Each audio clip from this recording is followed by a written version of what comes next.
Meanwhile, Chief Chaivila of the Lala people of Mukushi district has died. The chief died yesterday at the University Teaching Hospital after suffering a stroke. House of Chiefs spokesperson Chief Madzimawe confirmed the death of Chief Chaivila in an interview with NBC News in Lusaka today. Funeral gathering is at house number 72, Mount Makulu in Chilanga. The Southern Africa Center for Constructive Resolution of Disputes, SACOD, has called on politicians to desist from uttering tribal remarks. SACOD Executive Director Lee Habasonda says the use of tribal remarks by politicians can divide the nation. Mr. Habasonda was speaking in an interview with NBC News in Lusaka today. Rise in identity among Zambian tribes, and for SACOD this is really of great concern, because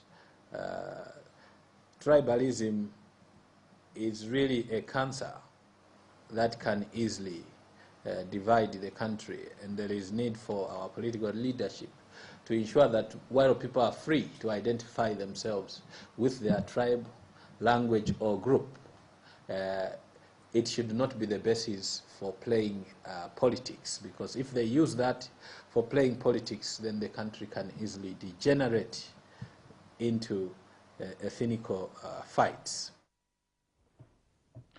The Forum for Leadership Search says insinuations that Republican President Rupia Banda has abandoned Mwanawasa's legacy are misplaced. Executive Director Edwin Lifwekelo says it is not a must that President Banda should follow everything that the late Republican president believed in. Mr. Lifwekelo says every leader has a right to either abandon or follow his predecessor's legacy. He was speaking in an interview with ZNBC News in Lusaka today. Program in relation to the Mwanawasa legacy should be treated just like any other program, because every president that comes into office comes with his own program. We do know that even when President Mwanawasa, the late president, may his soul rest in peace, came into office, there were issues that he dealt with to create his own character. The issue of MMD continued with change. The issue of New Deal government, all those were notions that were created in order for the president to create his own character. So for us, we do not think that President Banda should be worried about the issue of the legacy, because we know that any program in relation to the Mwanawasa legacy that is implementable, that can be applicable, should be taken on board.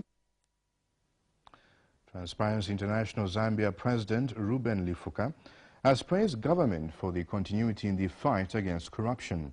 Giving his end-of-year analysis of the fight against corruption in an interview with ZNBC News in Lusaka, Mr. Lifuka says it is sad that President Banda has continued the fight against.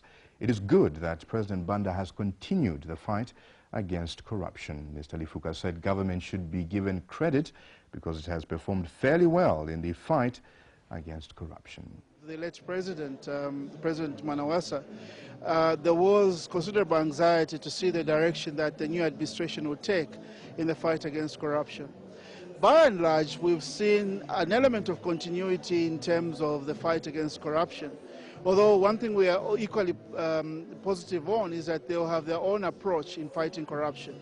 We've seen the launch of the National Anti-Corruption Policy, which in itself is an important development for Zambia, in the sense that this will allow us to develop other strategies based on the policy. Still ahead on ZNBC TV Main News, Education Deputy Minister Richard Taima has implored the church in Zambia to continue playing its intermediary role, and a teacher union has praised government for embarking on a program for constructing new schools countrywide. Don't go away.